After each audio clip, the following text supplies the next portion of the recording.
Boa tarde, estamos começando mais um programa Médico da Família. Hoje, 22 de fevereiro, quarta-feira, vamos falar sobre esquizofrenia.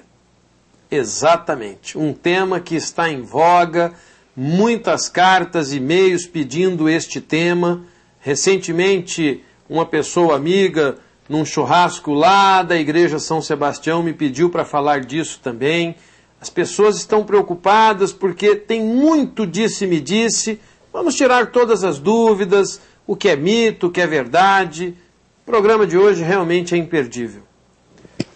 Os abraços de hoje vão para Martina, nossa grande liderança lá do bairro Lagoa Dourada. É o que eu sempre digo para ela, minha eterna guerreira. Martina, você sabe o quanto eu te admiro e a força de trabalho que você tem, independente de ser hoje a presidente do bairro ou não, você é realmente uma pessoa que atende muito bem a comunidade, faz com que a gente tenha orgulho em ser seu parceiro nessa região.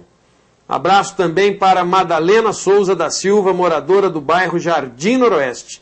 Quanta gente boa no Jardim Noroeste que assiste o programa todos os dias e você, Madalena, recebe o nosso abraço em nome de todos os moradores aí do Noroeste. E para Sônia Lucena, moradora lá da Vila Imperial. Um abraço a todos vocês aí na Imperial. A esquizofrenia é uma doença mental crônica que se manifesta na adolescência ou início da idade adulta. Caracterizada por mutações dos pensamentos, das emoções e nas percepções, a esquizofrenia pode levar o indivíduo a graves problemas. Mas apesar de ser uma doença severa, é tratável, o que permite aos portadores terem uma vida social e profissional bem adaptada e produtiva. Por isso, vamos tirar todas as dúvidas. Vamos ver o que é verdade, o que não é, o que é mito, o que é folclore. E por isso estamos aqui com um amigo, já amigo de todos vocês, ele que é psiquiatra, que é entendedor desse assunto, nosso amigo Dr. Paulo Borges. Boa tarde, Dr. Paulo. Boa tarde. É um prazer tê-lo mais uma vez aqui no nosso programa, você que já é sócio aqui, sócio contribuinte. O Paulo está sempre presente, sempre que a gente tem algum caso de psiquiatria, a gente recorre a ele, ele sempre muito solícito às nossas solicitações. Explica pra gente o que vem a ser esquizofrenia do ponto de vista psiquiátrico. É como você já disse, é uma doença que se manifesta principalmente por uma alteração dos pensamentos. Tem as chamadas doenças afetivas, da qual o pessoal fala muito, manifesta pelas alterações das emoções. No caso da esquizofrenia, há muitas vezes um embotamento das emoções. As emoções não são muito claras, são estranhas, diferentes do habitual. A pessoa pode falar que está triste, pode estar rindo. A alteração básica é uma alteração do pensamento. O pensamento, a pessoa tem pensamentos estranhos, muito esquisitos e diferentes do habitual. Por exemplo, a pessoa pode achar que tem uma pessoa lá em São Paulo controlando ela pela televisão. Ela pode estar assistindo o nosso programa e achar que nós dois estamos falando dela. Então, isso é um sintoma muito comum na esquizofrenia. A pessoa se sentir observada, ela sentir que estão... Inclusive os pensamentos dela. As pessoas muitas vezes pensam que os outros têm consciência, como se os pensamentos delas fossem ouvidos por todas as pessoas. Isso deixa as pessoas geralmente muito apavoradas. Quer dizer, mexe muito com ela, mas também mexe com a família dela, né? Com certeza. A família do esquizofrênico muitas vezes pretende achar que o problema é só do esquizofrênico. E claro, ele tem o problema dele, mas existe um problema da relação da família com essa pessoa, que é uma relação que fica muito perturbada. Você imagina o que é conviver com uma pessoa que de repente está escutando que estão xingando ela, ou que estão chamando ela de algum palavrão. Então, essa pessoa, de repente, tudo que ela vai fazer no ambiente familiar, principalmente os vizinhos, muitas vezes são vítimas dessas situações, acham que os vizinhos estão xingando, que os vizinhos estão jogando lixo, que estão jogando coisas na casa, ou fazendo atividades que são propositais para ferir, para magoar. Então as pessoas muitas vezes se tornam agressivas, se tornam violentas, o que aliás é bom que se diga desde já, que nem sempre é comum a violência em pacientes esquizofrênicos. Existe uma causa definida para levar à esquizofrenia e se ela é familiar ou não? Sim, é uma doença que tem um forte componente genético, mas não é 100%. Mesmo em gêmeos univitelinos, 50% não apresenta esquizofrenia. Mas ela é uma doença que as pessoas que têm familiares que são esquizofrênicos têm uma probabilidade muito maior de desenvolver. É uma doença multideterminada. Tem fatores sociais, fatores familiares, fatores neuroquímicos, que influenciam muito entre essa interação da pessoa com o seu meio. E é isso daí que acaba desenvolvendo a esquizofrenia. Não é só a genética, e não é só o meio, nem a bioquímica. É o conjunto de tudo isso que é necessário para desenvolver a doença. Sintomas é isso que você já falou, né? A pessoa tem essas alucinações, seria isso? Alucinações são percepções na ausência de estímulo. A pessoa pode, de repente, achar que tem um fantasma aqui. Ela pode começar a achar que a gente está com uma cara de monstro. E também ouvir. De repente a pessoa ouve um som que ninguém mais está ouvindo. Geralmente esse som é alguma coisa que xinga, que ofende, em relação àquela pessoa. Que agride. Ou então que dá ordens, pula pela janela, se mata. Isso daí é uma... E às vezes são como ordens, e as pessoas se sentem impelidas muitas vezes a fazer isso. A cometer um crime, ou pular pela janela, ou fazer alguma coisa. E como se diagnostica a esquizofrenia? Só pela queixa dos familiares, ou existe um diagnóstico preciso? O diagnóstico da esquizofrenia é um diagnóstico clínico, porque não existe, evidentemente, um aparelho que você coloca lá a pessoa e esse aparelho se diz se esse pensamento está alterado, se essa emoção está alterada, se a pessoa está alucinando ou delirando. É a gente olhando a pessoa pelo comportamento dela que você chega à conclusão que ela está ouvindo vozes, que ela está tendo pensamentos de se sentir, por exemplo, perseguida, ameaçada. E exames clínicos, no momento, não existem ainda. Pensa-se que, em nível experimental, já detectaram algumas alterações no cérebro de esquizofrênicos. Mas, no momento, não existe nenhum exame que você faça na pessoa para determinar. É um exame fundamentalmente clínico. Então, vocês veem que realmente é preciso levar no especialista, que é o psiquiatra, para que possa ter a certeza, através da anamnese, do exame clínico, se tem ou não esquizofrenia. E muitos têm e não procuram, e aí ficam sofrendo e colocando em risco sua própria vida e a de terceiros. Mais uma coisa, muitas vezes é necessário descartar também doenças clínicas. Por exemplo, a pessoa pode ter um tumor cerebral numa área qualquer que causa um sintoma psiquiátrico. Então é necessário descartar, às vezes, alguma doença neurológica. Dr. Paulo, esquizofrenia tem cura? Essa resposta o senhor vai nos dar no próximo bloco. Não saia daí não, é rapidinho, já já voltamos.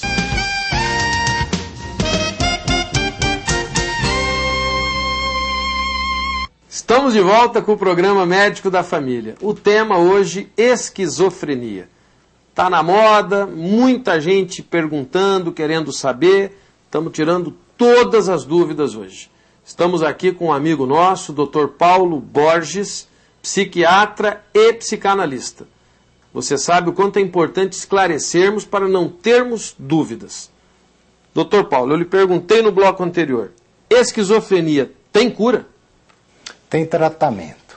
Até o momento não se descobriu ainda direito quais são as causas, que, como eu já falei no outro bloco, são multideterminadas. O que nós temos hoje em dia são excelentes medicações que controlam os principais sintomas, tanto mentais, psicológicos, emocionais, agressividade, insônia, agitação, agressão, delírios, alucinações. Isso geralmente se consegue um controle muito bom. O que ainda não se consegue controle muito bom é do que a gente chama de sintomas negativos, que é a falta de iniciativa, que é o desânimo, que é a apatia, que é a falta de volição. A esquizofrenia, no início, ela se manifesta geralmente por uma grande agitação. né? Uma ansiedade muito grande, a pessoa tem sintomas produtivos, que são os delírios, alucinações, escuta vozes, vê coisas. Conforme a doença vai avançando, isso vai acalmando e a pessoa vai entrando num estado assim de cronicidade, de apatia, a gente poderia, algumas vezes se confunde até com depressão. A pessoa não tem vontade de fazer nada, não quer fazer nada, não tem iniciativa para nada, e vai ficando, a personalidade vai empobrecendo muito. Então o tratamento é clínico, toma-se medicamentos e em alguns casos precisa internar. Uma grande coisa importante é o seguinte, internação só em casos quando a pessoa coloca em risco a si mesma ou os outros. O principal é o tratamento psicossocial. Essa pessoa tem de ter uma ressocialização, porque a tendência dela é se afastar do convívio social. O trabalho, geralmente, durante as crises é impossível. Então, para essa pessoa voltar ao convívio social, retornar ao trabalho, retornar à família, é muito importante que ela tenha um ambiente acolhedor, onde ela possa ter tratamentos que auxiliem ela nisso. Tratamento geralmente psicoterápico, de grupo, de esporte, de música, que ajudam essas pessoas a se integrarem de novo no ambiente. Preencher o tempo do portador de esquizofrenia é uma forma de ajudar a melhorar mais rápido daquela crise? É super importante isso, a gente tentar envolver o paciente em atividades ocupacionais, seja esportivas, seja quais forem, mas isso geralmente é muito difícil na fase aguda. E mesmo na fase mais crônica, a gente tem muita dificuldade, porque na cidade existem poucos lugares onde se oferecem esses tipos de tratamento, notadamente os CAPs, que têm oferecido mais isso. Os familiares são fundamentais para a readequação da vida do esquizofrênico? É fundamental envolver o pai, a mãe, os irmãos, a esposa, os amigos, nessa retorno à vida pós-crise, porque muitas vezes a pessoa fica com uma marca. Eu até gostaria de dizer o seguinte, nem tudo que parece esquizofrenia é esquizofrenia. Por quê? Porque muitas vezes o uso de drogas apresenta complicações muito similares à esquizofrenia. Algumas doenças clínicas, idem. E outras doenças psiquiátricas, muitas vezes, começam com sintomas muito parecidos com a esquizofrenia. Então, nós não devemos nunca nos precipitar. Principalmente, como você disse, são os jovens que apresentam esquizofrenia, os adolescentes, é necessário observá-los, o desenvolvimento durante um ano, pelo menos, para você ter certeza que aquilo não foi só um surto de alguma outra doença psiquiátrica, ou causado por droga, ou alguma coisa assim, mas que aquilo realmente é o sintoma de uma doença crônica chamada esquizofrenia. Quer dizer, então, que existem situações que parecem ser esquizofrenia, mas não são. Exatamente. O psiquiatra que vai conseguir dirimir essa dúvida, né? Exatamente. É muito comum as pessoas confundirem. Ontem mesmo eu estava de plantão na Santa Casa e me chamaram para ver um caso de síndrome de pânico. E examinando, eu vi que não era síndrome de pânico. Na verdade, era uma pessoa que estava tendo um transtorno psicótico agudo. Então, as coisas às vezes se confundem muito, porque a pessoa fala, ele está com medo, mas esse medo pode ser uma fobia, pode ser um delírio paranoide, pode ser um delírio esquizofrênico. Então, olha, para vocês verem como é importante o acompanhamento pelo especialista. Dr. Paulo Borges, quais as dicas que o senhor deixa para os nossos telespectadores, para aqueles que têm alguém em casa ou os próprios portadores de esquizofrenia para ter uma vida mais saudável? Bom, a primeira questão é a gente conseguir que o paciente tome o remédio. Geralmente, quando os pacientes não melhoram, porque eles não estão tomando remédio. Muitas vezes a gente quebra a cabeça querendo novas medicações e a gente acaba descobrindo que o paciente está descartando o remédio, jogando fora. Então, para quem tem familiares esquizofrênicos, a primeira coisa é se certificar que está ingerindo a medicação. A segunda dificuldade, eu creio que é a questão da ressocialização, arrumar uma atividade para esses pacientes. É a maior dificuldade que eu e as famílias dos meus pacientes encontramos, é nesse sentido, de encontrar uma ocupação, um trabalho, um esporte, alguma coisa que eles consigam fazer, que desejam fazer. E sempre é bom lembrar que precisa de muito estímulo. precisa de pegar essas pessoas, esses pacientes nossos, e está sempre estimulando, porque muitas vezes eles estão numa apatia, numa alienação total, num mundo que eles criaram, que é até chamado de mundo autista, né? Vivem num mundo meio alienado de tudo aquilo que a gente está vivendo e tendo experiências e pensamentos e sentimentos que são muito diferentes daqueles que nós geralmente temos. Vocês estão vendo quanta coisa importante, quanta coisa que vocês aprenderam hoje, como eu, e que agora a gente tem que colocar em prática. Dr. Paulo André Borges, quero agradecer a sua presença, desejar um ótimo 2012, estamos aqui em fevereiro, tem muita coisa para rolar, eu tenho certeza que esses conceitos, essas informações que você trouxe hoje para o Mato Grosso do Sul vão ser importantes para que a gente possa ajudar essas pessoas com esquizofrenia. Que Deus possa continuar iluminando o seu caminho. Muito obrigado, Dr. Paulo, muito obrigado a todos vocês e tenhamos todos um ótimo 2012. É isso aí. Se você tem críticas, sugestões, outros temas, fale com a gente. O nosso e-mail, medicodafamilia@hotmail.com. Se enviar uma carta, Rua Independência 260, Vila Santa Luísa, o CEP 79005-260. O nosso compromisso é e sempre será de fé e saúde. Hoje, quarta-feira de cinzas, muitos de vocês vão às suas igrejas, vão lá buscar um pouquinho da sua fé. Tem a novena do Perpétuo Socorro hoje, daqui a pouquinho eu estou chegando aí com vocês. E muitos católicos vão em busca daquele sinal da cruz para que a gente tenha também a quarta-feira de cinzas. Então é isso, é a prática da fé. E você que não é católico, na tua igreja, buscando a tua espiritualidade, a tua fé. Vamos para a reflexão do dia de hoje. Tenho certeza que ela pode e vai mudar a sua vida. O homem não pode descobrir novos oceanos até ter a coragem de perder a praia de vista. É muito bonito tudo isso. Você precisa acreditar além daquilo que você já tem. Você precisa enxergar, você precisa ter coragem de olhar para de trás daquilo que você conquistou. Mais conquistas você terá. Muito mais chance de ser feliz você vai ter. Muitas vezes a gente se contenta com muito pouco. E muitas vezes esse muito pouco não nos traz a felicidade. Nós estamos praticamente que iniciando 2012. Todo mundo fala que quando acaba o carnaval é que começa o ano. O carnaval está acabando hoje, é quarta-feira de cinza.